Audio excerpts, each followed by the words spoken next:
وأنتم مسلمون. يا أيها الناس اتقوا ربكم الذي خلقكم من نفس واحدة وخلق منها زوجها وبث منهما رجالا كثيرا ونساء واتقوا الله الذي تساءلون به والأرحام إن الله كان عليكم رقيبا. يا أيها الذين آمنوا اتقوا الله وقولوا قولا سديدا يصلح لكم أعمالكم ويغفر لكم ذنوبكم ومن يطع الله ورسوله فقد فاز فوزا عظيما. أما بعد فأعوذ بالله من الشيطان الرجيم.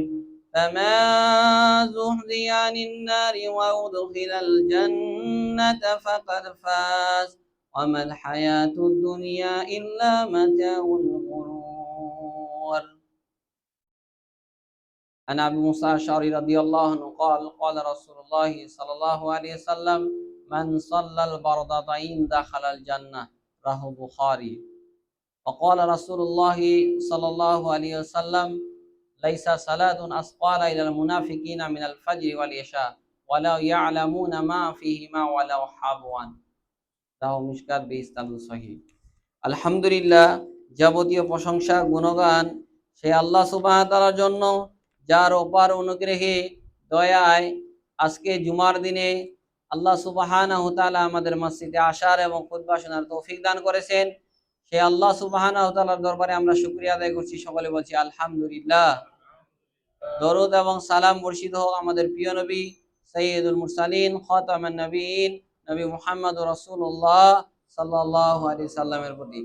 আমরা সকলে বলছি আল্লাহুম্মা সাল্লি আলাইহি আল্লাহুম্মা বারিক আলাইহি। সম্মানিত উপস্থিতি, আজকে আমার খুতবার বিষয় হচ্ছে জাহান্নাম থেকে বাঁচার উপায় এবং জান্নাতে ঘর নির্মাণ করার উপায়। কি বললাম? জাহান্নাম থেকে বাঁচার উপায়। কিভাবে আমরা জাহান্নাম থেকে বাঁচবো, এটা কিন্তু অত্যন্ত গুরুত্বপূর্ণ। কারণ আমরা সকলেই কিন্তু জান্নাতে যাইতে চাই এবং জাহান্নাম থেকে বাঁচতে চাই, চাই কি না? সকলেই কিন্তু চাই। তো এই সম্পর্কে আলোচনা করবো ইনশাআল্লাহ। আল্লাহ যেন তৌফিক দান করেন। ওমা তৌফিক ইল্লা বিল্লাহ, আলাইহি তাওয়াক্কালতু। এক নম্বর যেটা বলবো সম্মানিত উপস্থিতি, সেটা হচ্ছে খালেস অন্তরে লা ইলাহা ইল্লাল্লাহ বলা। কারণ তিরমিজিতে রয়েছে 2638 নম্বর হাদিস, রাসূল সাল্লাল্লাহু আলাইহি সাল্লাম বলেন মান শাহিদা লা ইলাহা ইল্লাল্লাহ ওয়া আন্না মুহাম্মাদুর রাসূলুল্লাহ হারামাল্লাহু আলাইহিন নার। যে ব্যক্তি এই সাক্ষ্য দিবে যে আল্লাহ ছাড়া সত্য কোনো ইলা নাই, লা ইলাহা ইল্লাল্লাহ ওয়া আন্না মুহাম্মাদুর রাসূলুল্লাহ, এবং মুহাম্মাদুর রাসূলুল্লাহ সাল্লাল্লাহু আলাইহি ওয়াসাল্লাম আল্লাহর বান্দা, আল্লাহর গোলাম, আল্লাহর দাস, রাসূল তিনি। আল্লাহ রাসূল সাল্লাল্লাহু আলাইহি ওয়াসাল্লাম বলেন হারামাল্লাহু আলান নার, আল্লাহ তার জন্য জাহান্নামকে হারাম করে দিবেন। সুবহানাল্লাহি ওয়া বিহামদিহি। তাহলে সম্মানিত উপস্থিতি, এই অন্য হাদিসে রয়েছে যে খালিসান মিন কলবি, যে ব্যক্তি খালেস অন্তরে বলবে। আমরা শুধু লা ইলাহা ইল্লাল্লাহ বললেই হবে না, এর উপরে আপনাকে অটুট থাকতে হবে, দৃঢ় থাকতে হবে, ঈমানের উপরে ইস্তেকায়েম থাকতে হবে, তাহলেই আপনি জান্নাতে যাইতে পারবেন। এই কারণে ঈমানের উপরে দৃঢ় থাকা, ইস্তেকায়েম থাকা অনেক গুরুত্বপূর্ণ। যার কারণে রাসূল সাল্লাল্লাহু আলাইহি ওয়াসাল্লাম এটা দোয়া করতেন, ইয়া মুকাল্লিবাল কুলুব সাব্বিত কলবি আলা দীনিক। হে অন্তর পরিবর্তনকারী, আল্লাহ সুবহানাহু ওয়া তাআলাকে বলতেন যে আমার অন্তরকে তোমার দ্বীনের উপরে অটুট রাখো। দ্বীনের উপরে কি রাখো? অটুট রাখে, দৃঢ় রাখো, যেন আমি দ্বীনের পথে চলতে পারি। চিন্তা করেছেন, মুহাম্মাদুর রাসূলুল্লাহ সাল্লাল্লাহু আলাইহি সাল্লাম, যার গোমরাহ হওয়ার কোনো আশঙ্কা নেই, তারপরেও তিনি আল্লাহর কাছে এইভাবে দোয়া করতেন। তাহলে আমাদের দোয়া করা উচিত কিনা? কিন্তু আমরা দোয়া করি না। এই কারণে এই দোয়াগুলো করবেন, ইয়া মুকাল্লিবাল কুলুব সাব্বিত কলবি আলা দীনিক, আল্লাহুম্মা মুসাররিফাল কুলুব সাররিফ কুলুবানা আলা তাআতিক। এই দোয়াগুলো করা উচিত। কিন্তু আজকে আমাদের সমাজে বিদআতে ছেয়ে যাওয়ার কারণে মানুষ সুন্নাহ ভিত্তিক যে আমল, যে দোয়াগুলো করবে, মুখস্থ করবে, এগুলা করে না। আরবিয়ানরা দেখবেন ওরা হাজার হাজার হাজার দোয়া জানে। কেন? ওরা ওই বিদআতি কার্যক্রম নেই, সালাতের পরে হাত তুলে দোয়া করা, এইসব কার্যক্রম নেই। যার কারণে তারা পড়ালেখা করে, দোয়া আল্লাহ সাল্লাম কখন কি দোয়া করেছেন এই দোয়াগুলো তারা মুখস্থ করে। কিন্তু আমরা ওই সালাম শেষ, ইমাম সাহেব হাত তুলে দোয়া করলো, বাস এতটুকুই। যার কারণে মুসল্লি আর কোনো জানার চেষ্টা করে না, যা ইমাম যা আছে সবে উনি বললেই হয়ে যাবে, আমাদের আর কোনো জানার প্রয়োজন নেই। এরকম একটা অবস্থা হয়ে গেছে না? চিন্তা করছেন? যে কথা বলছিলাম সম্মানিত উপস্থিতি, যে আমাদেরকে খালেস অন্তরে কেউ যদি লা ইলাহা ইল্লাল্লাহ বলে, আল্লাহ রাসূল সাল্লাল্লাহু আলাইহি ওয়াসাল্লাম বলেছেন আল্লাহ তার জন্য জাহান্নামকে হারাম করে দিবে। এই কারণে লা ইলাহা ইল্লাল্লাহর ইলম অর্জন করা অত্যন্ত গুরুত্বপূর্ণ। আল্লাহ বলছেন যে ফাআলাম আন্নাহু লা ইলাহা ইল্লাল্লাহ, আগে এই ইলম অর্জন করো যে আল্লাহ ছাড়া সত্য কোনো ইলাহ নেই। আল্লাহ ছাড়া সত্য কি নাই? কোনো ইলাহ নেই, কোনো মাবুদ নেই। এই ইলম আগে আমাদেরকে অর্জন করতে হবে। প্রথমেই লা ইলাহা ইল্লাল্লাহ, যার কারণে আল্লাহ সাল্লাম প্রায় 11 বছরের মতো শুধু তাওহীদের দাওয়াত দিয়েছে, যে তাওহীদটা কি এটা বুঝার জন্য। চিন্তা করেছেন? তাওহীদের গুরুত্ব অনেক বেশি কিন্তু। এই কারণে সম্মানিত উপস্থিতি, যে ব্যক্তি খালেস অন্তরে লা ইলাহা ইল্লাল্লাহ বলবে ওই ব্যক্তি জান্নাতে যাবে। আরেকটা হাদিস রয়েছে, আল্লাহ রাসূল সাল্লাল্লাহু আলাইহি ওয়াসাল্লাম বলেন মান ক্বালা আখিরু কালামি লা ইলাহা ইল্লাল্লাহ দাখাল জান্নাহ, যার শেষ কথা হবে লা ইলাহা ইল্লাল্লাহ ওই ব্যক্তি কোথায় যাবে? জান্নাতে যাবে। কিন্তু শেষ কথা আপনার কিভাবে হবে? আপনি যখন ঈমানের উপরে থাকবেন তখন তো আপনার শেষ কথা লা ইলাহা ইল্লাল্লাহ হবে, নাহলে হবে? হবে না। তাসবিহ তাহলিল গুলো, জিকির আজকার গুলো সবসময় করতে হবে। দেখেন হাদিসে বলা হয়েছে আফদালুজ যিকরি লা ইলাহা ইল্লাল্লাহ, সবচেয়ে উত্তম জিকির হচ্ছে লা ইলাহা ইল্লাল্লাহ। কিন্তু আমরা সারা দিনে কয়বার লা ইলাহা ইল্লাল্লাহ বলি বলেন দেখি? এটা হাদিসে রয়েছে, আল্লাহ সাল্লাম বলেন কেউ যদি বলে লা ইলাহা ইল্লাল্লাহ 100 বার, আসমান এবং জমিনের ফাঁকা জায়গা আল্লাহ সুবহানাহু ওয়া তাআলা নেকিতে পরিপূর্ণ করে দিবেন। সুবহানাল্লাহি ওয়া বিহামদিহি। চিন্তা করেছেন? এই কারণে দেখেন লা ইলাহা ইল্লাল্লাহ বলা এটা গুরুত্বপূর্ণ। প্রতিদিন অন্তত 100 বার করে বলবেন লা ইলাহা ইল্লাল্লাহ, লা ইলাহা ইল্লাল্লাহ এটা বলবেন, এবং এর বিশ্বাসটা থাকতে হবে। শুধু লা ইলাহা ইল্লাল্লাহ পড়বেন এটা না, এবং অন্তরে নিয়ে আসবেন যে লা ইলাহা ইল্লাল্লাহ এটা অত্যন্ত গুরুত্বপূর্ণ তাওহীদি একটা বাক্য। তাই না? তো যে কথা বলেছিলাম সম্মানিত উপস্থিতি, যে এই লা ইলাহা ইল্লাল্লাহ যে ব্যক্তি বলবে ওয়া আন্না মুহাম্মাদুর রাসূলুল্লাহ, তার জন্য জাহান্নামকে আল্লাহ সুবহানাহু ওয়া তাআলা হারাম করে দিবেন। এই কারণে এই জিকিরগুলো সুবহানাল্লাহ, আলহামদুলিল্লাহ, লা ইলাহা ইল্লাল্লাহ, আল্লাহু আকবার, এগুলা সবসময় পড়বেন, এগুলা জারি রাখবেন। কারণ আল্লাহ সাল্লাম বলেছেন সহিহ বুখারীর হাদিস, মাসালুল্লাযী ইয়াযকুরু রাব্বা ওয়াল্লাযী লা ইয়াযকুরু রাব্বা কামাসালিল হাইয়্যি ওয়াল মাইয়িত, যারা আল্লাহকে স্মরণ করে আর যারা স্মরণ করে না তাদের উদাহরণ হচ্ছে কামাসালিল হাইয়্যি ওয়াল মাইয়িত, একজন জীবিত আর একজন হচ্ছে মৃত। বুঝছেন? একজন জীবিত, আপনি আল্লাহকে স্মরণ করেন না, আল্লাহকে ডাকেন না, হাইয়া আলাস সালাহ বলছে মসজিদে আসেন না, এই যে যারা আসে না, আল্লাহ রাসূল সাল্লাল্লাহু আলাইহি সাল্লাম বলেন এরা হচ্ছে মরা মানুষ, এরা কি? মৃত মানুষ। আর যারা আল্লাহকে ডাকে, আল্লাহকে স্মরণ করে, তারা হচ্ছে জীবিত মানুষ। আপনি বেঁচে আছেন, তারপর আল্লাহ রাসূল সাল্লাল্লাহু আলাইহি সাল্লাম বলছেন যে আপনি হচ্ছে মৃত মানুষ। চিন্তা করেছেন? একটু চিন্তা করেন। যে কথা বলতেছিলাম সম্মানিত উপস্থিতি, আল্লাহ সাল্লাম বলছেন যে যারা আল্লাহকে স্মরণ করে এরা হচ্ছে জীবিত, আর যারা স্মরণ করে না এরা হচ্ছে মৃত ব্যক্তি, এরা মরা মানুষ, বেঁচে থাকতেও এরা মরা। চিন্তা করেছেন? এই কারণে আল্লাহকে স্মরণ করবেন। আল্লাহ বলছেন সূরা রাদের 28 নম্বর করে দেখবেন, আলা বিযিকরিল্লাহি তাতমাইন্নুল কুলুব, মনে রাখো আল্লাহর স্মরণে অন্তর কেবল প্রশান্তি লাভ করে। আলা বিযিকরিল্লাহ, আল্লাহর যারা জিকির করে তাদের অন্তর কি হয়? প্রশান্তি লাভ করে। এটা আল্লাহ বলছেন। চিন্তা করেছেন? এই কারণে করবেন, অন্তর প্রশান্তি লাভ করবে। মনে রাখবেন, পানিতে যেমন মাছ শান্তি পায়, প্রশান্তি লাভ করে, যারা মুমিন বান্দা আল্লাহর জিকিরে তখন তারা করে, তখন তাদের অন্তর শান্তি পায়, প্রশান্তি লাভ করে। এটা আল্লাহ বলছেন, আলা বিযিকরিল্লাহ তাতমাইন্নুল কুলুব। মনে রাখো, জেনে রাখো, কেবল আল্লাহর স্মরণেই অন্তর সমূহ কি লাভ করে? প্রশান্তি লাভ করে। যে কথা বলতেছিলাম সম্মানিত উপস্থিতি, জিকির করা, আল্লাহকে স্মরণ করা অনেক গুরুত্বপূর্ণ। কারণ রাসূল সাল্লাল্লাহু আলাইহি সাল্লাম বলেছেন, মা মিন সাআতিন তামুররু বি ইবনে আদামা লাম ইয়াযকুরুল্লাহ ফিহা ইল্লা হাসারা আলাইহি ইয়াউমাল কিয়ামা, আদম সন্তানের যেই সময়টা অতিবাহিত করে, এই সময়টা সে যদি আল্লাহকে স্মরণ না করে, কিয়ামতের দিনে এর জন্য সে আফসোস করবে। হায় আফসোস, আমার এই সময়টা চলে গেছে, আমি এই সময়টা আল্লাহকে স্মরণ করিনি। চিন্তা করেছেন? যে কথা বলতেছিলাম সম্মানিত উপস্থিতি, যার শেষ কথা হবে লা ইলাহা ইল্লাল্লাহ, ওই ব্যক্তি জান্নাতে যাবে। যে ব্যক্তি এই সাক্ষ্য দিবে তার জন্য আল্লাহ জাহান্নামকে কি করে দিবেন? হারাম করে দিবেন। তিরমিজির 2638 নম্বর হাদিস। 2 নম্বর যেটা বলবো সেটা হচ্ছে 40 দিন তাকবীরে উলার সঙ্গে সালাত আদায় করা।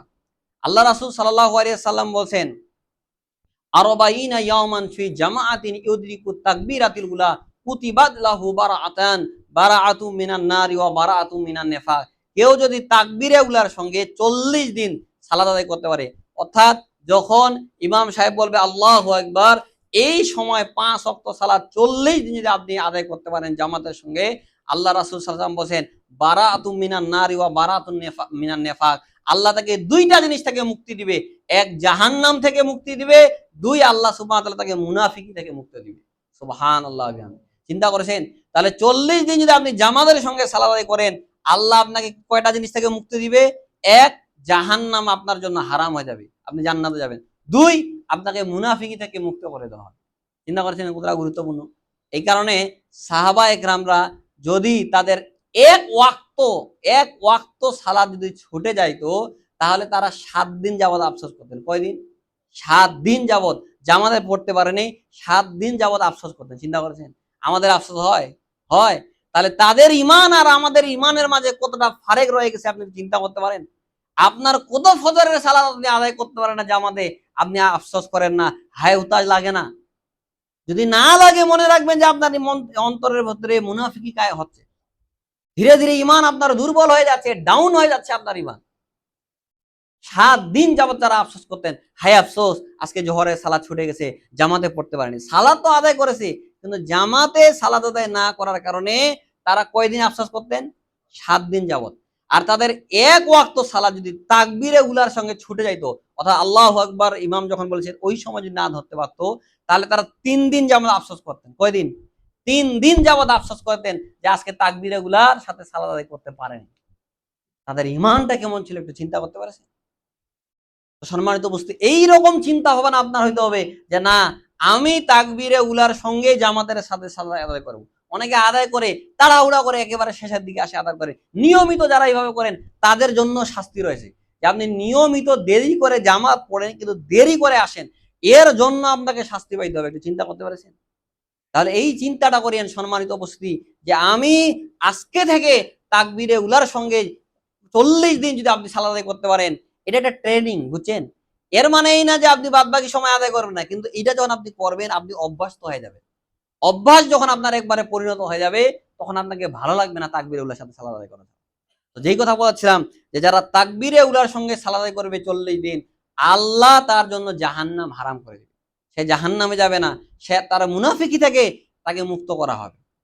এই কারণে অত্যন্ত গুরুত্বপূর্ণ তাকবীরে উলার সঙ্গে জামাতে সালাত আদায় করবেন। আজকে তো জামাতেই সালাত আদায় করে না মুসল্লিরা। ফজরে দেখেন কয়টা মুসল্লি হয়, কত বড় বড় মসজিদ, দেখবেন যে ঢাকা শহরে অনেক বড় বড় মসজিদ, কিন্তু দেখবেন 5 তালা 7 তালা, ফজরের সময় 2-4 3টা কাতার হয়, এই 4 তালা ফাঁকা পড়ে আছে।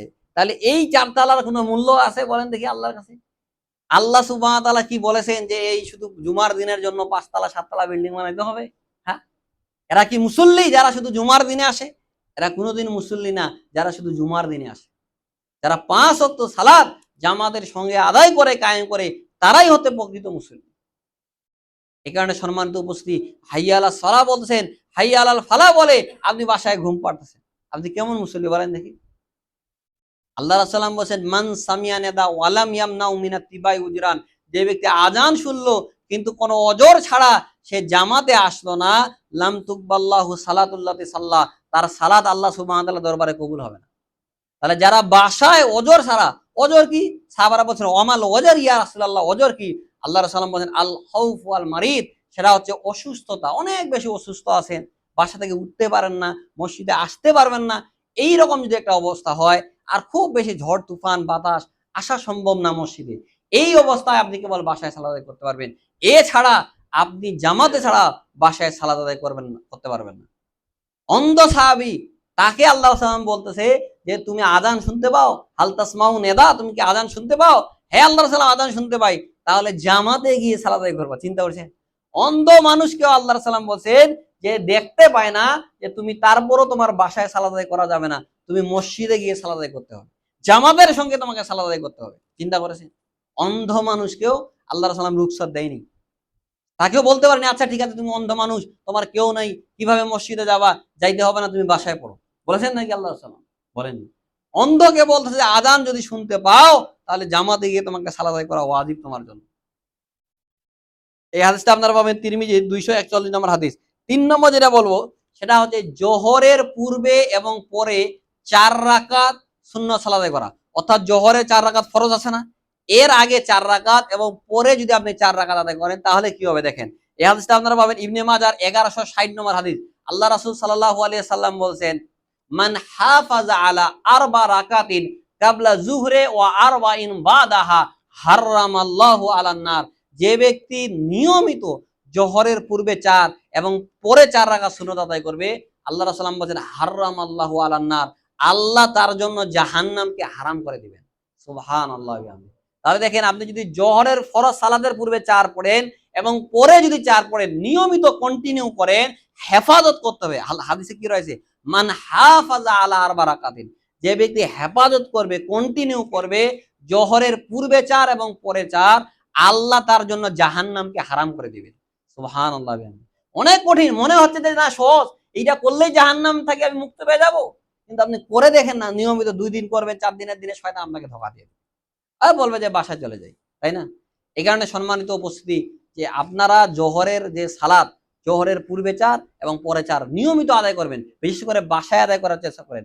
আমরা কিন্তু দেখেন সব সময় সব সালাত মসজিদে পড়ে যাই, এটা কিন্তু সুন্নাহ না। আল্লাহ রাসূল সাল্লাল্লাহু আলাইহি সাল্লাম যেগুলা সুন্নাহ সালাত, ওগুলা সবসময় বাসায় পড়তেন, অথচ তার মসজিদ আর বাড়ির কাছাকাছি ছিল, তারপরেও তিনি বাসায় পড়তেন। বাসায় পড়ার গুরুত্ব অনেক বেশি। একটা হাদিসে রয়েছে, কেউ যদি সুন্নাহ সালাতগুলো বাসায় পড়ে, তাহলে সে মসজিদে নববীতে সালাত আদায় করলে যেই সওয়াব হয়, এই সওয়াব সে পাবে। চিন্তা করেছেন? এই কারণে বাসায় সালাত, সুন্নত যেগুলা সালাত রয়েছে, নফল সালাত রয়েছে, বিতের, এগুলা আপনারা বাসায় পড়বেন। বাসায় পড়বেন, বাসা থেকে পড়ে আসবেন। এরপরে ফরজগুলো শুধু মসজিদে পড়বেন। এতে আপনার নেকি বেশি হবে। কারণ আপনি যদি মসজিদে 4 রাকাত সুন্নত পড়েন আর বাসায় 2 রাকাত পড়েন, তাহলে এটা সমান হয়ে যাবে। যে আজকে জুমার দিন, আপনি বাসায় যদি 2 রাকাত পড়েন তাহলে হয়ে যাবে। মসজিদে যদি পড়েন, আপনাকে 4 রাকাত পড়তে হবে। যেই কথা বলতেছিলাম, সম্মানিত উপস্থিতি, আল্লাহ রাসূল বলছেন, যে ব্যক্তি জোহরের পূর্বে এবং পরে 4 রাকাত সুন্নত আদায় করবে, আল্লাহ তার জন্য জাহান্নামকে কি করে দিবেন? হারাম করে দিবেন। এরপর যেটা বলবো 4 নম্বরে, সেটা হচ্ছে চক্ষুকে পাপ কাজ থেকে বিরত রাখা। এই হাদিসটা আপনারা পাবেন তাবরানীর 4713 নম্বর হাদিস। আল্লাহ রাসূল সাল্লাল্লাহু আলাইহি সাল্লাম বলেন, সালাসাতুল লা তারা আয়ুনহুমুন নার, 3 শ্রেণীর চক্ষু কোনদিন জাহান্নামে যাবে না। কয় শ্রেণীর? 3 শ্রেণীর। এক, আইনুন হারাসাত ফি সাবিলিল্লাহ, ওই চক্ষু যেই চক্ষু আল্লাহর রাস্তায় পাহারা দেয়। ওয়া আইনুন বাকাত মিন খাশিয়াতিল্লাহ, ওই চক্ষু যেই চক্ষু আল্লাহর ভয়ে কাঁদাকাটি করে। ওয়া আইনুন কাফাতান মাহারিমিল্লাহ, ওই চক্ষু যেই চক্ষু নিষিদ্ধ কোনো কিছু দেখে নিজের চোখকে নিচু করে দেয়। একটা মেয়ে যাচ্ছে উলঙ্গ, আপনি দেখে সঙ্গে আস্তাগফিরুল্লাহ আস্তাগফিরুল্লাহ বললেন। এই 3 শ্রেণীর চক্ষু কোনদিন কোথায় যাবে না? জাহান্নামে যাবে না। 1 নম্বর কি বললাম বলেন দেখি? 1, আইনুন হারাসাত ফি সাবিলিল্লাহ, ওই চক্ষু যেই চক্ষু আল্লাহর রাস্তায় পাহারা দেয়। 2, ওয়া আইনুন কাফাতান মাহারিমিল্লাহ, ওই চক্ষু যেই চক্ষু কি করে? নিষিদ্ধ কোনো কিছু দেখে নিজের চোখকে নিচু করে রাখে। 3, আল্লাহ রাসূল সাল্লাল্লাহু আলাইহি ওয়াসাল্লাম বলেন, ওয়া আইনুন বাকাত মিন খাশিয়াতিল্লাহ, ওই চক্ষু যেই চক্ষু আল্লাহর ভয়ে কাঁদাকাটি করে। যারা আল্লাহর ভয়ে কাঁদাকাটি করে, আল্লাহ রাসূল সাল্লাল্লাহু আলাইহি ওয়াসাল্লাম বলছেন, লাইয়ালুজুন নার, ওই ব্যক্তি কোনোদিন জাহান্নামে যাবে না। যেই ব্যক্তি আল্লাহর ভয়ে কাঁদাকাটি করে, তার জাহান্নামে যাওয়া ওইভাবে অসম্ভব। আল্লাহ রাসূল সাল্লাল্লাহু আলাইহি ওয়াসাল্লাম বলেন, হাত্তা ইয়াদরিয়া ফিল লাবানে, যেইভাবে গাভীর বাট থেকে দুধ বের করে ওই দুধ আবার ঢোকা অসম্ভব, আল্লাহর ভয়ে যারা কাঁদাকাটি করে, আল্লাহ রাসূল সাল্লাল্লাহু আলাইহি ওয়াসাল্লাম বলেন, এদের জাহান্নামে যাওয়া ওইভাবে অসম্ভব। সুবহানাল্লাহ বিহামদিহি। এই কারণে আল্লাহর ভয়ে কাঁদাকাটি করবেন। কয়দিন আমরা কাটি? আপনি একটু নিজেকে প্রশ্ন করেন। এই যে বছরটা 2026 সাল চলে যাচ্ছে, প্রায় 8 মাস চলতেছে। এই 8 মাসে আপনি কয়দিন উঠেছেন? আল্লাহর কাছে একটু 2 হাত তুলে দোয়া করে, চোখ দিয়ে আপনার ঝরঝর করে পানি পড়েছে, এইরকম কয়দিন হয়েছে? আপনি নিজেকে জিজ্ঞাসা করেন। নিজেকে আপনি প্রশ্ন করেন। নিজের হিসাব আপনি নিজে হিসাব করে কষেন।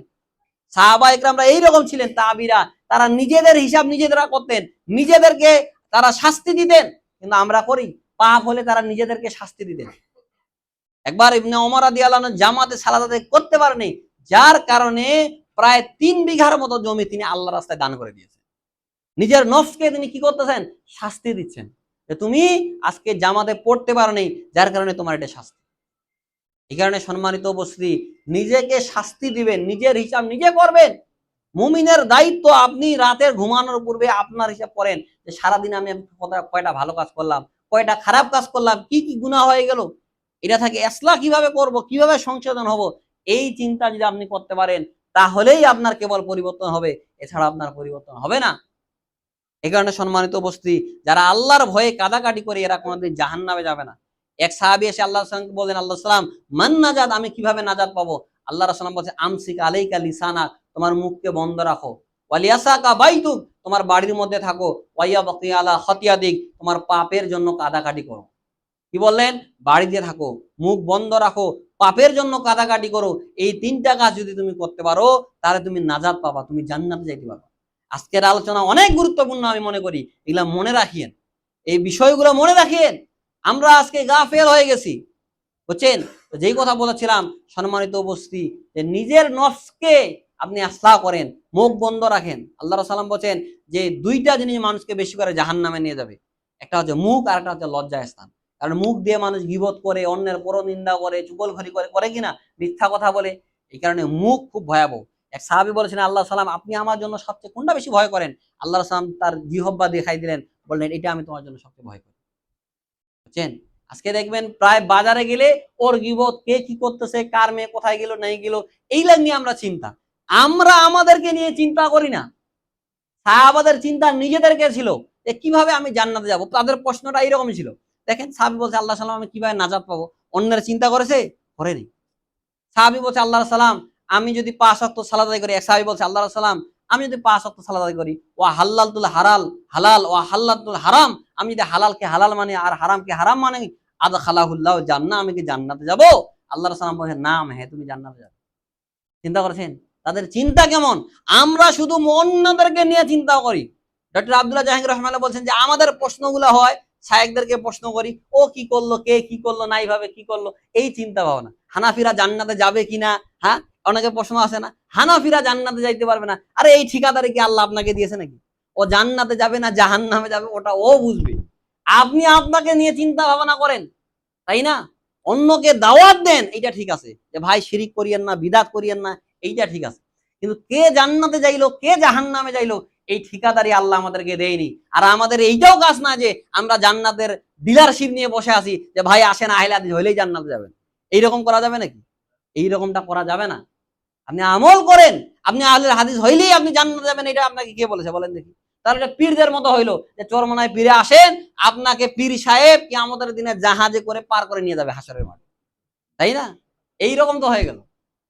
এইরকম চিন্তা ভাবনা করা যাবে না আমাদেরকে, এই চিন্তাই বাদ দেন। আসেন সঠিক যেটা কোরআন সুন্নাহর দাওয়াত দেন, মানুষকে বুঝান যে ভাই এটা শিরক, এটা বিদআত, এগুলা থেকে দূরে থাকতে হবে, সঠিক আমলগুলো করেন, তাহলে আশা করা যায় আপনি জান্নাতে যাইতে পারবেন। বুঝছেন না?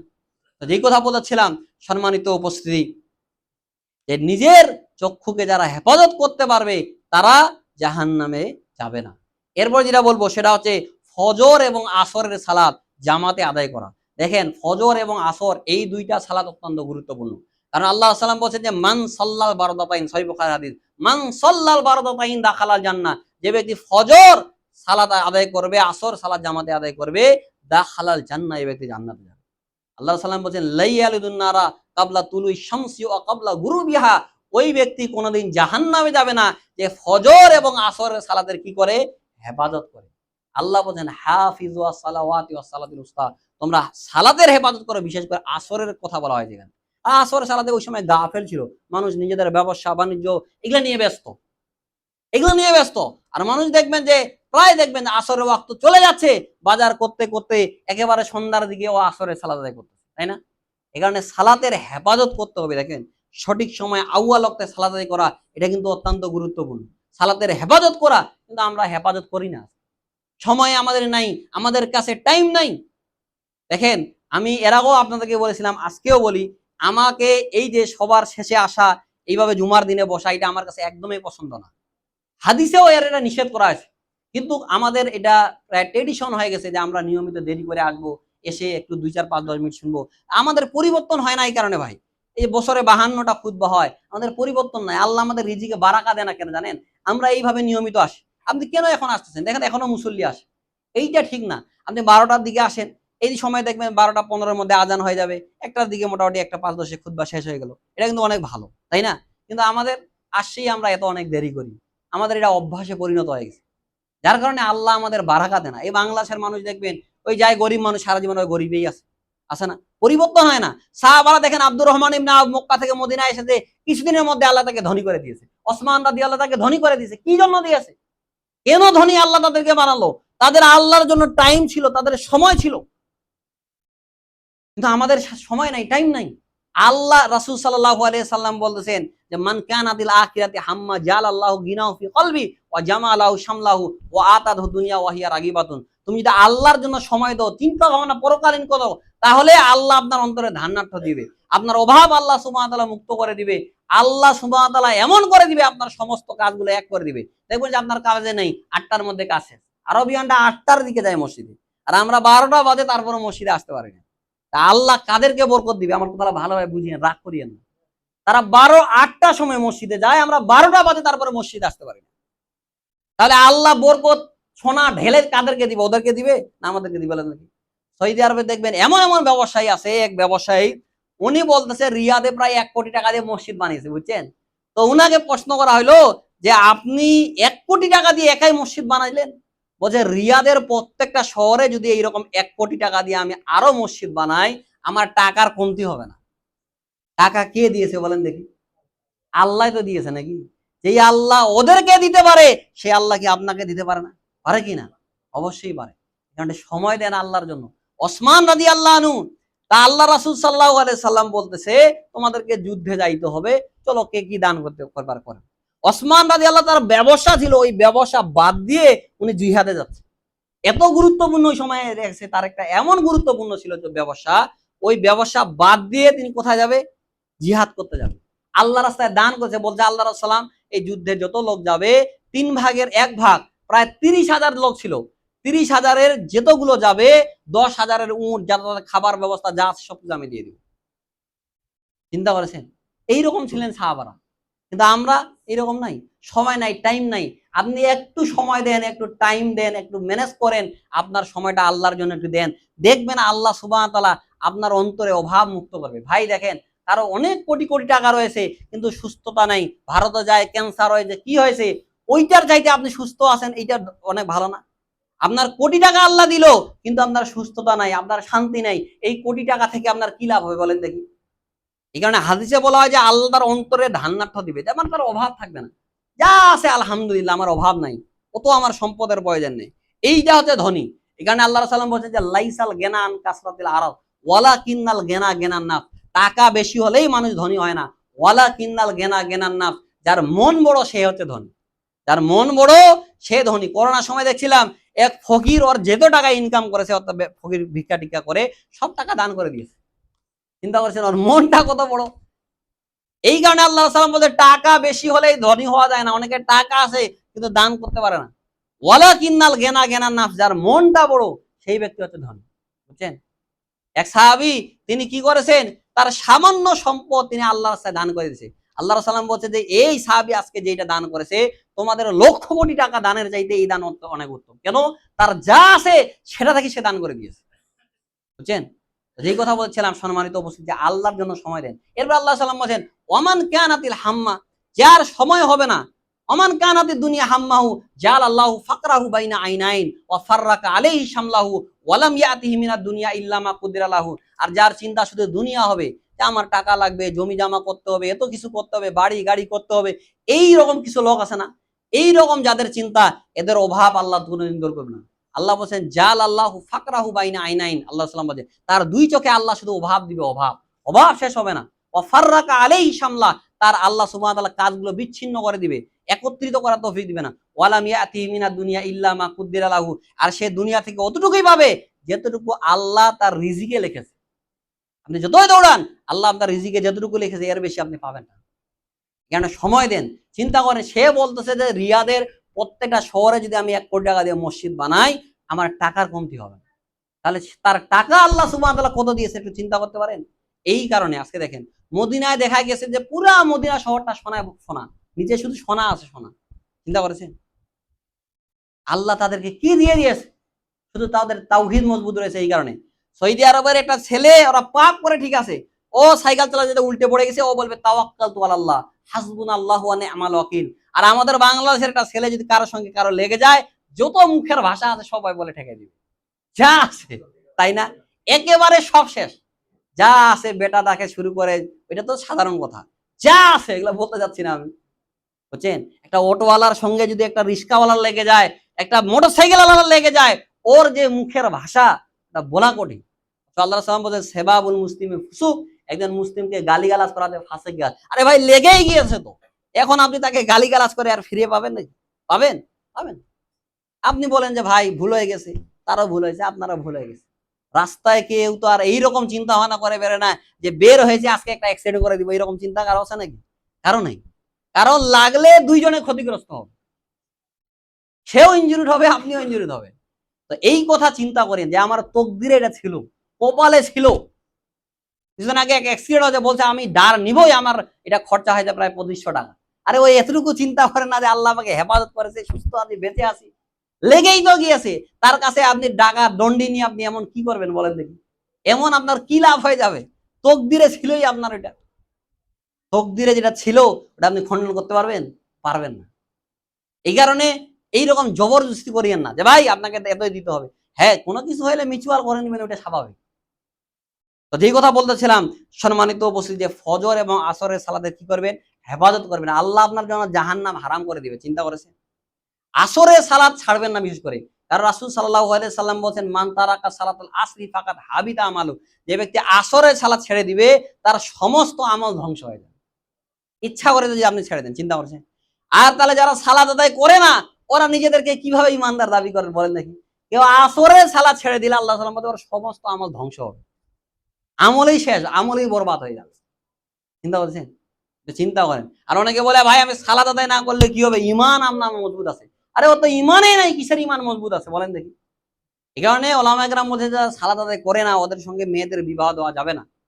আপনি শুধু দেখেন ওই ছেলে কি করে? সরকারি চাকরি করে, আর কোনো কিছু সুযোগ নেই। সরকারি চাকরি করে মানে এখন বুড়া হোক আর কি হয় হোক, ওর সঙ্গেই মেয়ের বিয়ে দিতে হবে নাকি? তাই না? চিন্তা ভাবনা তো এইরকম। দিনদারিতা দেখেন না কেন? আল্লাহ সাল্লাম বলছেন ইজা খাতাবা ইলাইকুম মান তারদাউনা দীনাহু ওয়া খুলুকাহু ফাজাউইজু, যদি তোমরা দেখো কারো দিন ভালো, চরিত্র ভালো, আখলাক ভালো, ফাজাউইজু, তাহলে বিবাহ দিয়ে দাও। ফাইল্লাম তাফাল, আর যদি না দাও তাকুন ফিতনাতুন ফিল আরদি ওয়া ফাসাদুন আরিদ, তাহলে সমাজে জেনা, ব্যভিচার এগুলা বাড়তে থাকে। আজকে ঢাকা শহরের এমন কোনো প্রায় বাড়ি থাকবে না ইল্লা মাশাআল্লাহ যেখানে জেনা ব্যভিচার হয়। পতিতালয়ে দেখবেন যে এমন এমন জায়গা রয়েছে রাত হলে প্রকাশ্যে জেনা ব্যভিচার হয়। ঢাকায় আমরা যাই যাই দেখি অনেকটা, প্রায় দেখবেন প্রোগ্রাম করে 12টার দিকে আসি, প্রোগ্রাম করতে করতে প্রায় 12টা হয়ে যায়। এমন একটা অবস্থা, প্রকাশ্যে জেনা করতেছে, কেউ কিছু বলে না। যে চেয়ারম্যান যায়, ডিসি যায়, এমপি যায়, মন্ত্রী যায়, সবাই জানে, কেউ কিছু বলে না, বলাই যাবে না। কারণ এটা হচ্ছে বড় বড়তার যুগ, এটা হচ্ছে আইয়ামে জাহিলিয়াতের যুগ, বুঝছেন? যার কারণে কেউ কিছু বলে না। যে যেইভাবে জেনা করে করুক, যে যেইভাবে মদ খায় খাক, লাইসেন্স দিয়ে দিয়েছে সরকার, খাক, বুঝছেন? এর নাম হচ্ছে গণতন্ত্র। আপনি যদি মনে করেন যে গণতন্ত্রের মাধ্যমে আমি ইসলাম কায়েম করব, তাহলে আপনি ভুলের মধ্যে রয়েছেন। এর মাধ্যমে কোনোদিন ইসলাম কায়েম করা সম্ভব না। যদি সম্ভব হইতো সাহাবাদের রাসূল সাল্লামকে সেই সময় অফার দিত যে আপনি কিছুদিন দেশ চালান, আমি চালাই, আমরাও চালাই। আল্লাহ রাসূল চাইছেন? হয়নি। কারণ তাওহীদ আর কুফর কোনোদিন এক হতে পারে না। ভালোভাবে মনে রাখেন। এই কারণে আমাদের দেশের যারা জামাত ইসলামের ভাইরা রয়েছে মনে করে যে ইসলাম কায়েম করে ফেলাবো, কোনোদিন সম্ভব না। আপনি কার উপর ইসলাম কায়েম করবেন? প্রায় 90% মানুষই ইসলাম চায় না। যার আপনি হাত কাটবেন ও হচ্ছে সবচেয়ে বড় চোর, ও কোটি টাকা বাইরে পাচার করে দিয়েছে। আমাদের দেশের যারা মন্ত্রী এমপি কোটি কোটি টাকা বাইরে পাচার করে দিয়েছে, ও কার হাত কাটবে? ও তো নিজে বড়, সবচাইতে বড় চোর। হাত কাটা পড়লে আগে ওর পড়বে, কারণ আত্মসাৎ ও আগে করেছে, চুরি ও করেছে আগে। এই কারণে আমরা ভুলের মধ্যে রয়েছি। সমাজের মধ্যে তাওহীদ যতদিন কায়েম না হবে, ইসলামের দ্বীনের দাওয়াত দিবেন না পর্যন্ত, মানুষের মধ্যে যখন পরিবর্তন হবে ইসলাম তখন কায়েম হবে। এছাড়া ক্ষমতা দেন, আপনি আজকে প্রধানমন্ত্রী হন, কালকে আপনাকে লাথি মেরে হটাই দিবে, জানেন? এটা হচ্ছে বাংলাদেশের এমন একটা সিস্টেম। আমরা গোলাম আছি, দাস। মনে রাখবেন, দাস কোনোদিন নিজের স্বাধীনতা প্রকাশ করতে পারে না। আপনি যখনই নিজের স্বাধীনতা প্রকাশ করবেন আপনাকে আউট করে দিবে। সবকিছু, তেল বন্ধ হয়ে যাবে, বিদ্যুৎ বন্ধ হয়ে যাবে, সবকিছু বন্ধ হয়ে যাবে, এমন একটা অবস্থা। এখানে আগে স্বাধীন হতে হবে আমাদের। ইসলাম প্রচার করেন, আল্লাহ সাল্লাম মদিনায় দাওয়াত দিয়েছেন, একটা রাষ্ট্র কায়েম করেছেন, তারপরে সে হয়েছে নাকি? কিন্তু আমরা দাওয়াত দিব না, মানুষকে বুঝাবো না, কোরআন শিখাবো না, ইসলাম কায়েম করবো। কার উপরে আপনি ইসলাম কায়েম করবেন? আপনার বাড়ির সন্তান তো নামাজ পড়তে যায় না, আপনার 4টা সন্তান 3টাই নামাজ পড়ে না। ওদের রেখে দাওয়াত দেন। আল্লাহ বলছেন কু আনফুসাকুম ওয়া আহলিকুম নারা, আগে নিজে বাঁচো, তোমার পরিবারকে দাওয়াত দাও, এরপরে না আপনি সমাজে দাওয়াত দিবেন, তারপরে রাষ্ট্রে, ধীরে ধীরে, তাই না? আপনার বাড়ির সন্তানে তো নামাজ পড়ে না, ওর মুখে তো দাড়ি নাই, আপনি কোথায় ইসলাম কায়েম করবেন বলেন দেখি? তো যে কথা বলতেছিলাম সম্মানিত উপস্থিতি, ফজর এবং আসরের সালাত জামাতে আদায় করা। এরপর যেটা বলবো 6 নম্বরে, সেটা হচ্ছে মানুষের সাথে মিলে মিশে থাকা। এটা অত্যন্ত গুরুত্বপূর্ণ। দেখেন আল্লাহ রাসূল সাল্লাল্লাহু আলাইহি ওয়াসাল্লাম, এটা তিরমিজির মধ্যে রয়েছে 2488 নম্বর হাদিস। আল্লাহ রাসূল সাল্লাল্লাহু আলাইহি ওয়াসাল্লাম বলেন আলা উখবিরুকুম বিমান ইয়াহরুমু আলান নারি আও বিমান তাহরুমু আলাইহিন নার, আমি কি তোমাদেরকে বলবো না যে যাদের উপরে জাহান্নামকে হারাম করা হয়েছে এবং জাহান্নাম যাদের জন্য হারাম করা হয়েছে, সাহাবারা বলছেন, আল্লাহ সাল্লাম বলেন, আল্লাহ সাল্লাম বলছেন কুল্লু হাইয়ালিন লাইয়ানিন সাহালিন, যারা সহজ সরল, যারা মানুষের সাথে মিলেমিশে থাকে, আল্লাহ রাসূল সাল্লাম বলছেন এই সকল লোকদের উপরে জাহান্নামকে হারাম করে দেওয়া হয়েছে। সুবহানাল্লাহ। আল্লাহ সাল্লাম বলছেন কুল্লু কারিব, যারা মানুষের সঙ্গে মিলেমিশে থাকে, ভালো ব্যবহার করে, নম্র ভদ্র মানুষ যারা, এই সকল লোকদের জন্য জাহান্নাম কি করা হয়েছে? হারাম করে দেওয়া হয়েছে, জাহান্নামে হারাম করে দেওয়া হয়েছে। চিন্তা করেছেন? এই কারণে উগ্র মেজাজি হবেন না, যারা উগ্র মেজাজি এরা জাহান্নামে যাবে। আল্লাহ সাল্লাম বলছে আলা উখবিরুকুম বিআহলিল জান্নাহ, আমি কি জান্নাতি লোকের কোয়ালিটি বলবো? আল্লাহ সাল্লাম বলছেন কুল্লু দাইফিন, যারা দুর্বল, যারা অসহায়, এই সকল লোকরা হচ্ছে জান্নাতি। আবার আল্লাহ সাল্লাম বলছে আলা উখবিরুকুম বিআহলিন নার, আমি কি জাহান্নামী লোকদের বৈশিষ্ট্য বলবো?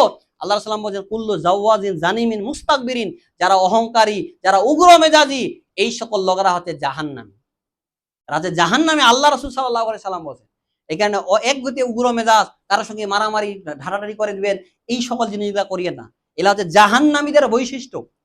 বদমেজাজ, অনেকে আছে না বদমেজাজি লোক, বলে যে ভাই এ বদমেজাজি লোক, এইসব মেজাজ, এইসব কোয়ালিটি যদি থাকে, এগুলা দূর করেন আপনার মাঝে।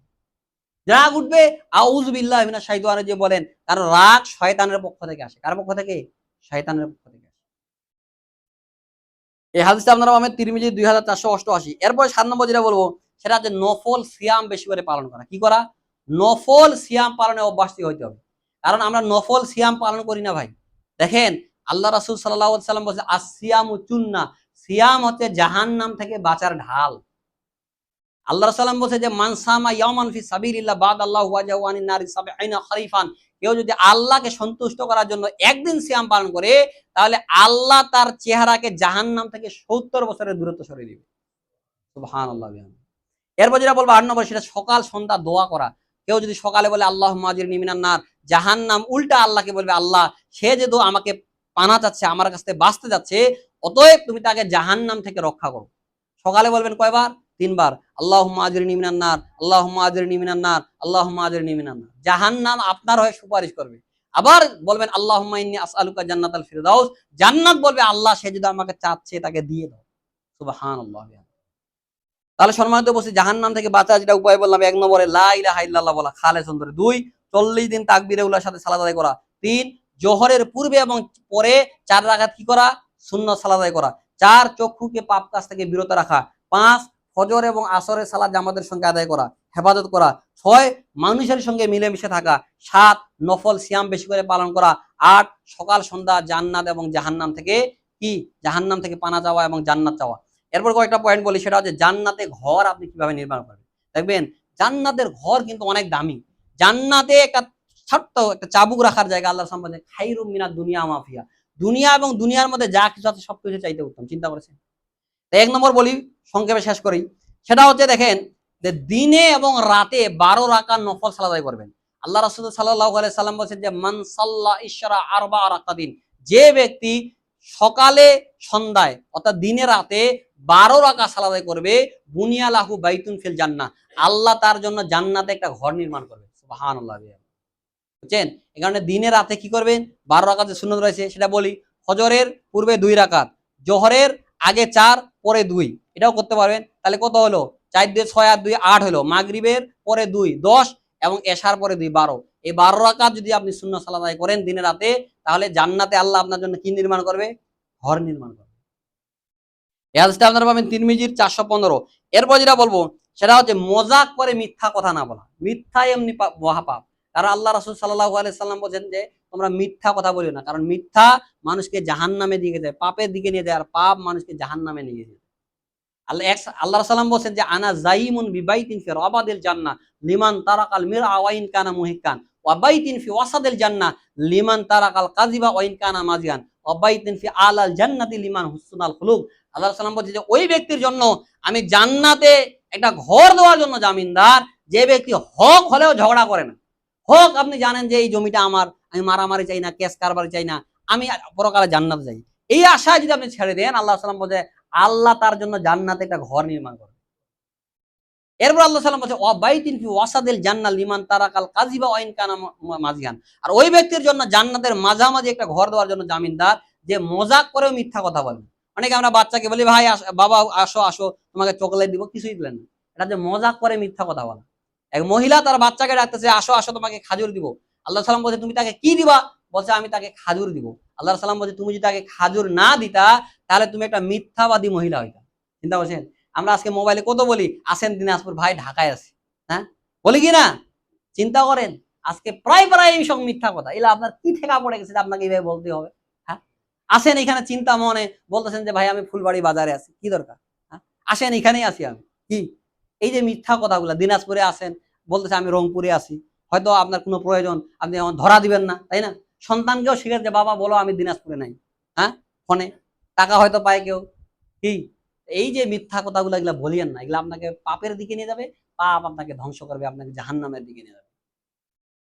যে কথা বলেছিলাম সম্মানিত উপস্থিতি, মজাক করে যদি আপনি মিথ্যা না বলেন, জান্নাতের মাঝামাঝি আল্লাহ আপনার জন্য একটা ঘর নির্মাণ করে। এরপর আল্লাহ সাল্লাম বলেন ওয়াবাইতিন ফি আলাল জান্নাতি লিমান হুসনাল খুলুক, আর জান্নাতের সর্বোচ্চ স্তরে একটা ঘর দেওয়ার জন্য জামিনদার যে ব্যক্তি তার আখলাককে সুন্দর করবে, তার জন্য জান্নাতের একেবারে সর্বোচ্চ চূড়ায় আল্লাহ একটা রাসূল বলেন যে তার জন্য একটা ঘর দেওয়ার জন্য আমি মুহাম্মদ সাল্লাল্লাহু আলাইহি ওয়াসাল্লাম জামিনদার। চিন্তা করছেন? এখানে যার আখলাক ভালো, চরিত্র ভালো, আল্লাহ রাসূল সাল্লাল্লাহু আলাইহি ওয়াসাল্লামের কাছে ওই ব্যক্তি সবচেয়ে বেশি প্রিয়। এখানে আখলাক ভালো করবেন। আল্লাহ রাসূল সাল্লাল্লাহু আলাইহি ওয়াসাল্লাম বলেছেন ইন্না আসকালা শাইইন ইউদাউ ফি মিজানিল মুমিন ইয়াউমাল কিয়ামাতি হুসনুল খুলুক, কিয়ামতের দিনে মুমিনের দাড়ি পাল্লায় সবচেয়ে যেটা ভারী হবে সেটা তার সালাত না, তার সিয়াম না, তার হজ না, তার যাকাত না, সেটা যে উত্তম আখলাক, উত্তম চরিত্র। কারণ মানুষের সঙ্গে ভালো ব্যবহার করেন, মুসলিমের সঙ্গে ভালো ব্যবহার করেন, তাহলেই আপনি উত্তম আখলাকের মাধ্যমে একেবারে জান্নাতের সর্বোচ্চ স্তরে থাকতে পারবেন। চিন্তা করেছেন? এরপর যেটা বলবো সম্মানিত উপস্থিতি, সেটা হচ্ছে ক্ষুধার্তকে খাদ্য দেওয়া। যারা অসহায় ক্ষুধার্ত রয়েছে তাদেরকে খাদ্য খাবেন। আল্লাহ সাল্লাম বলছেন ইয়া ইউহান নাস, হে পৃথিবীর মানুষ, আফসুস সালাম, তোমরা বেশি করে সালাম দাও। ওয়াতুতিমু তোয়াম, যারা ক্ষুধার্ত আছে তাদেরকে খাদ্য খাওয়াও। ওয়াসিলুল আরহাম, আত্মীয়দের সঙ্গে ভালো ব্যবহার করো, সুসম্পর্ক বজায় রাখো। ওয়াসাল্লু বিল লাইলি ওয়ান নাসু নিয়াম তাদখুলুল জান্নাতা বিসালাম। তাহলে তোমরা যদি এই চারটা কাজ করতে পারো, এক, বেশি করে কি করতে হবে? সালাম দিতে হবে। দেখা হয় যে আবার দেখা হয় যে বাজারে গিয়ে আবার সালাম দেন, বুঝছেন? সালাম দিবেন, নিরাপদে থাকবেন। জান্নাতে আপনাকে ইনভাইট করবে সালামান সালামা, না আমরা সালাম দেই না, দেখা ভাই চুপচাপ, ভাই কেমন আছেন, এগুলা কি আপনার ট্রেডিশন? সাহাবারা দেখা হইলেই সালাম দিত, আবার দেখা হয়েছে 5 মিনিট পরে আবার সালাম দিত। সালাম দিবেন, আপনি নিরাপদ থাকবেন, তার জন্য আপনি শান্তি কামনা করতেছেন, তার জন্য আপনি দোয়া করতেছেন, তাই না? সালাম মানে তো দোয়া, আসসালামু আলাইকুম ওয়া রাহমাতুল্লাহি ওয়া বারাকাতুহু, তাই না? কিন্তু আমরা সালাম দেই না। এখানে সালাম দেন, আপনি নিরাপদে থেকে যাবেন। আল্লাহ সাল্লাম বলছে আসসালামু বাইনাকুম, সালাম দাও তোমরা নিরাপদে থেকে যাবা। 2, ক্ষুধার্তকে খাদ্য খাওয়াবেন। 3, আপনার বাবা মা ভাই বোন যারা আছেন নিকট আত্মীয় তাদের সঙ্গে ভালো ব্যবহার করেন। 4, যারা আপনি যে মানুষ যখন ঘুমিয়ে থাকে রাতে উঠে একটু 2 রাকাত 4 রাকাত সালাত আদায় করেন, নিরাপদে জান্নাতে যাবেন, আপনার কোনো হিসাব নেই। কয়টা আমল বলেন দেখি? মনে রাখেন, আজকের খুতবার সব ভুলে যান, এই 4টা আমল মনে রাখেন। 1, কি বললাম? বেশি করে সালাম দিতে হবে, পরিচিত হোক অপরিচিত হোক সালাম দিবেন। 2, যারা ক্ষুধার্ত তাদেরকে খাদ্য খাওয়াবেন। 3, আত্মীয়দের সঙ্গে সুসম্পর্ক বজায় রাখবেন। 4, রাতে উঠে 2 রাকাত 4 রাকাত বা যা পারেন সালাত আদায় করবেন। নিরাপদে জান্নাতে যাবেন, কোনো হিসাব হবে না আপনার, কোনো হিসাব ছাড়াই আপনি জান্নাতে যাবেন। একটা হাদিস বলি, সহিহ মুসলিমের হাদিস। আল্লাহ রাসূল সাল্লাল্লাহু আলাইহি সাল্লাম বলতেছেন একবার যে আল্লাহ সাল্লাম উঠে সকালবেলা বলছে যে মান আসবাহা মিনকুমুল ইয়াওমা সাইমান, তোমাদের মধ্যে আজকে কে সিয়াম অবস্থায় সকাল করেছে? সাহাবী আবু বকর বলছে আনা ইয়া রাসূলুল্লাহ, আমি। এরপর আল্লাহ সাল্লাম বলছেন মান তাবিয়া মিনকুমুল ইয়াওমা জানাজাতান, তোমাদের মধ্যে আজকে কে মুসলিমদের জানাজায় অংশগ্রহণ করেছে? সাহাবী বলছেন আনা ইয়া রাসূলুল্লাহ, আবু বকর বলছে, কেউ বলতে পারে না এমন সাহাবী, আমি গেছি আল্লাহ রাসূল। এরপর আবার বলছেন যে আল্লাহ রাসূল মান আতামা মিনকুমুল ইয়াওমা মিসকিনান, তোমাদের মধ্যে আজকে কে মিসকিন, কে অসহায়কে খাদ্য খাইয়েছে? আবু বকর সিদ্দিক রাদিয়াল্লাহু বলছেন আনা ইয়া রাসূলুল্লাহ, আমি খাওয়াইছি। এরপর আল্লাহ রাসূল সাল্লাল্লাহু আলাইহি সাল্লাম বলছেন মান দা মিনকুমুল ইয়াওমা মারিদান, তোমাদের মধ্যে আজকে কে অসুস্থ ব্যক্তিকে দেখতে গেছে? আবু বকর সিদ্দিক রাদিয়াল্লাহু বলছেন আনা ইয়া রাসূলুল্লাহ, আমি গেছি। ভালোভাবে হাদিসটা শুনেন, অত্যন্ত গুরুত্বপূর্ণ।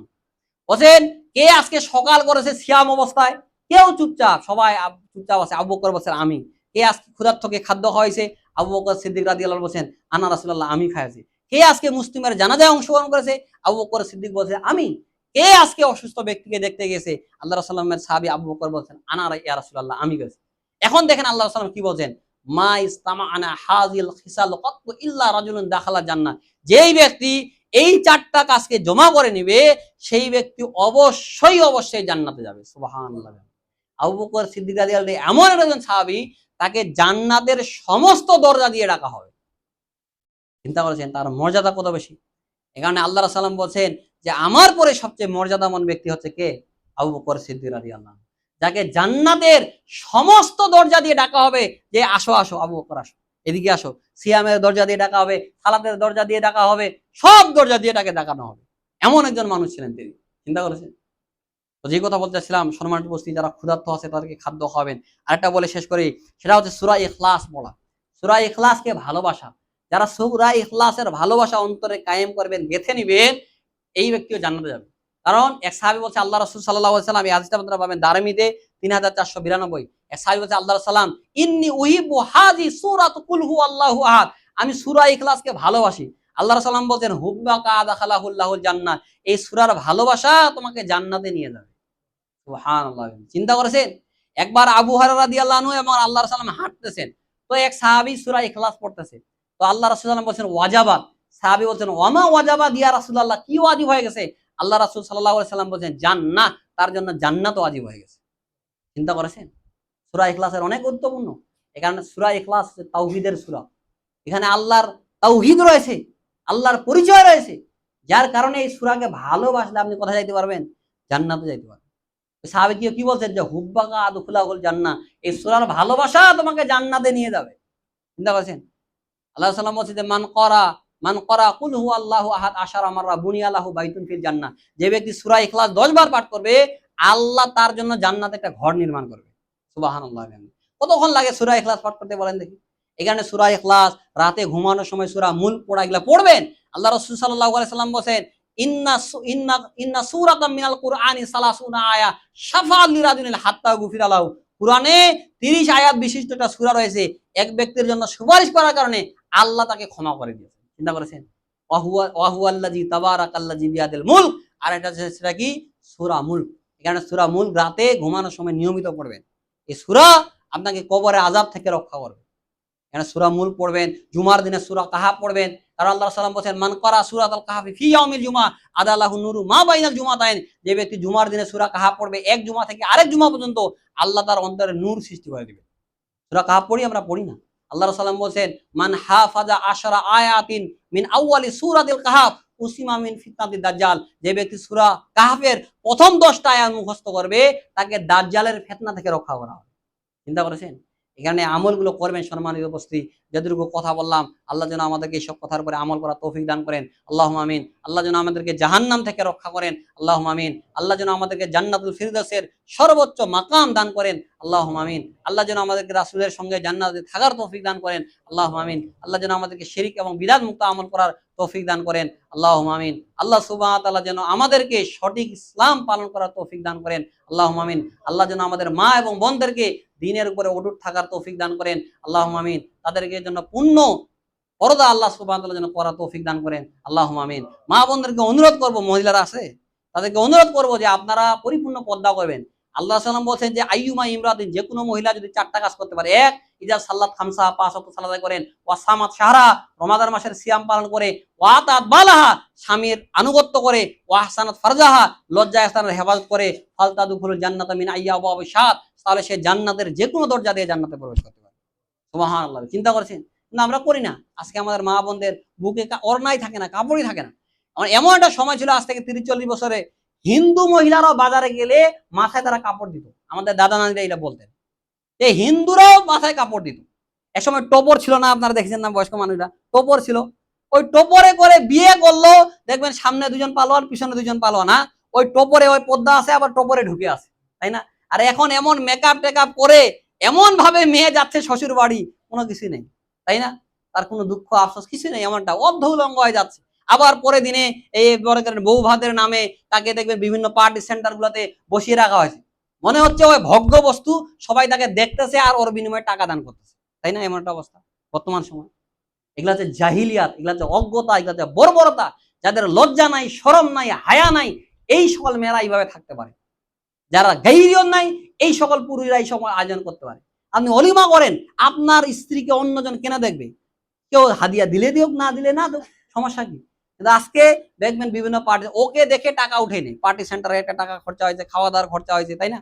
নতুন বউকে দেখবে, সবাই মনে হচ্ছে দেখতেছে আর টাকা দিচ্ছে। আপনার স্ত্রী ভোগ করতেছে, অন্যজন দেখতেছে কেন? যার কারণে আজকে ন্যাক সন্তান কেন হয় না? এই কারণে হয় না, বুঝছেন?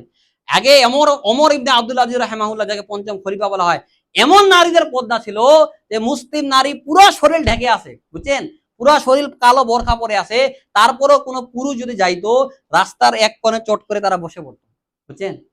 এমন তাদের পর্দা ছিল যে পুরুষ আমি হাঁটবো ও দেখবে এটা সে চায় না। তাদের গাইরিয়তটা কেমন দেখছেন। এমনি ইমাম বুখারী হয়েছে, এমনি ইমাম মুসলিম হয়েছে। ও এমন নারী, তারা ঢাকা শহরে এমন দিনদার মহিলা রয়েছে যারা ছাদের উপরে কাপড় শুকাইতে দেয় না। কেন? যেন অন্য পুরুষ না দেখে আমার কাপড়, এটা কাপড় আটো সাটো বা মোটা, তাহলে বুঝবে, আশ করবে যে না এই মহিলাটা একটু মোটা, একটু সরু, এরকম চিন্তা করেছেন। এই কারণে নারীদেরকে বলবো ছাদের উপরে কাপড় শুকাইতে দিবেন না। আপনার বাসায় শুকাই দেন না, সমস্যা কি, ভিতরে হয়তো ওইখানে আধা ঘন্টা শুকাবে, এখানে 2 ঘন্টা লাগুক, সমস্যা কি। এখানে মহিলাদেরকে কোনোদিন যেন তারা ছাদের উপরে কাপড় না শুকাইতে দেয়, কারণ পুরুষের নজরটাই খারাপ। দেখবেন আল্লাহ সাল্লাম বলছে আল আইনু হাক্কুন, চোখের বদ নজর হক। এভাবে ওই নারীকে দেখবে সে অবলম্বন করবে, তার অন্তরে শয়তান চিন্তা ভাবনা করবে যে না অমুকের বইটা এইরকম এত সুন্দরী, তাই না। এই কারণে এগুলা থেকে বিরত থাকবে, বুঝছেন, এইগুলা থেকে থাকবে। আর নারীকে, আপনার স্ত্রীকে অন্য পুরুষের যাওয়া তো দূরের কথা, ও গেল মানে আপনি চিন্তা করবেন আপনার ইমান ধ্বংস, শেষ, আপনি আপনি জাহান্নামের দিকে যাচ্ছেন, চিন্তা করছেন, এইরকম চিন্তা করবেন, তাহলে আপনি হেফাজত করতে পারবেন। চিন্তা করেছেন রাস্তা দিয়ে যাচ্ছে, ও রাস্তার এক কোণে বসে পড়েছে, ওই পুরুষ যাবে তারপরে সে যাবে। আর আজকে ঢাকা শহরে এমনি আপনি বাসে চড়বেন, আপনি কি হুজুর আর কি কোনো কিছু দেখার বিষয় নাই, আপনার পাশে এসে চেপে বসে পড়বে, আপনাকে ঢেক্কা দিয়ে চলে যাবে, ও দামে দেন আপনাকে, বুঝছেন, এমন একটা অবস্থা।